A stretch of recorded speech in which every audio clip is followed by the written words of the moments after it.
নমস্কার, হেসেল বাই সুরঞ্জনাতে আবার তোমাদের সবাইকে অনেক স্বাগত। তো চলো আজকের রেসিপি ভেজিটেবিল চপ। তো প্রথমে একটা ফ্রাইং প্যানের মধ্যে ধনে, জিরে আর মৌরি আর একটা শুকনো লঙ্কা ভালো করে ড্রাই রোস্ট করে নিচ্ছি।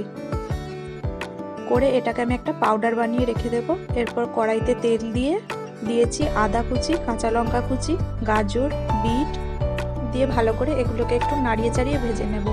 দিচ্ছি লবণ আর একটু লঙ্কার গুঁড়ো, হলুদ গুঁড়ো। এরপর কড়াইটার মাঝখানটা একটু ফাঁক করে ওখানে তেল দিয়ে পাঁচফোড়নটা দিয়ে দিচ্ছি। আমি পাঁচফোড়নটা প্রথমে দিতে ভুলে গেছিলাম, তোমরা যদি পারো প্রথমেই দিয়ে নেবে। ভালো করে পাঁচফোড়নটা একটু ভাজা ভাজা হয়ে যাওয়ার পর ওতে জল দিয়ে আমি এটাকে একটু সেদ্ধ হতে দেবো। সেদ্ধ হয়ে গেছে, তারপর আমি সেদ্ধ করে রাখা আলু আর ধনেপাতা এর মধ্যে দিয়ে দিচ্ছি। দিলাম ভাজা বাদাম, 1 চামচ আমচুর পাউডার আর ভেজে রাখা সেই মশলাটা গুঁড়ো করে দিয়ে দেবো ওপর থেকে। 1 চামচের মতন আমি এখানে ব্রেড ক্রাম্বসও দিচ্ছি, যাতে এটা ভালো করে বাইন্ডিং হয়। ভালো করে এটাকে ম্যাশ করে নেব।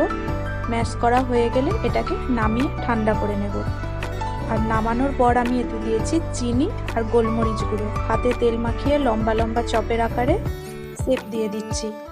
তো আমি একটা ব্যাটার রেডি করে রেখেছিলাম, সেটা হলো বেসন আর কর্নফ্লাওয়ার। তোমরা চাইলে কর্নফ্লাওয়ারের বদলে ময়দাও দিতে পারো, কোনো অসুবিধা নেই। এরপর ওই বেসন আর কর্নফ্লাওয়ারের গোলার মধ্যে চপগুলোকে এক এক করে ডুবিয়ে নিচ্ছি, নিয়ে আবার ব্রেড ক্রাম্বসের মধ্যে মাখিয়ে নিচ্ছি। এরকম করে আমি ডবল কোট করব দুবার। সবগুলো করা হয়ে যাক, তারপরে আমি আবার আরেকবার করে এগুলোকে কোট করব। এই ভেজিটেবিল চপ বানানো এত সহজ যে খুব সহজেই বাড়িতে বানিয়ে নেওয়া যায় সামান্য কিছু উপকরণ দিয়ে। তো দেখো, যেমন বললাম যে আমি আরেকবার ডবল কোট করব, তো সেরকমভাবেই আমি সবগুলোকে আরেকবার ডবল কোট করে নিচ্ছি। রেসিপিটা দেখতে দেখতে তোমরা কে কোথা থেকে ভিডিওটা দেখছো অবশ্যই কমেন্ট করে জানিও। আমার বানানো রেসিপিগুলো কেমন লাগছে সেটাও অবশ্য কমেন্ট করে জানিও, ভুলো না যেন। সবগুলোই প্রায় ডবল কোট করা হয়ে গেছে। এরপর আমি ফ্রাইং প্যানে তেল দিয়েছি, তেলটা মিডিয়াম হিটে ভালো করে গরম করে নিয়েছি। এরপরে আঁচটা একদম স্লো করে দিয়ে চপগুলো দেব। আঁচ একদম বাড়িয়ে চপগুলো দেয়া যাবে না, তাহলেই প্রত্যেকটা চপের গা থেকে ব্রেড ক্রাম্বসগুলো খসে যাবে এবং চপগুলো ফেটে যাবে। তো দেখো, আমার চপগুলো তেমন একটা ফাটেনি, আমি লো আঁচেই ভেজেছি একদম।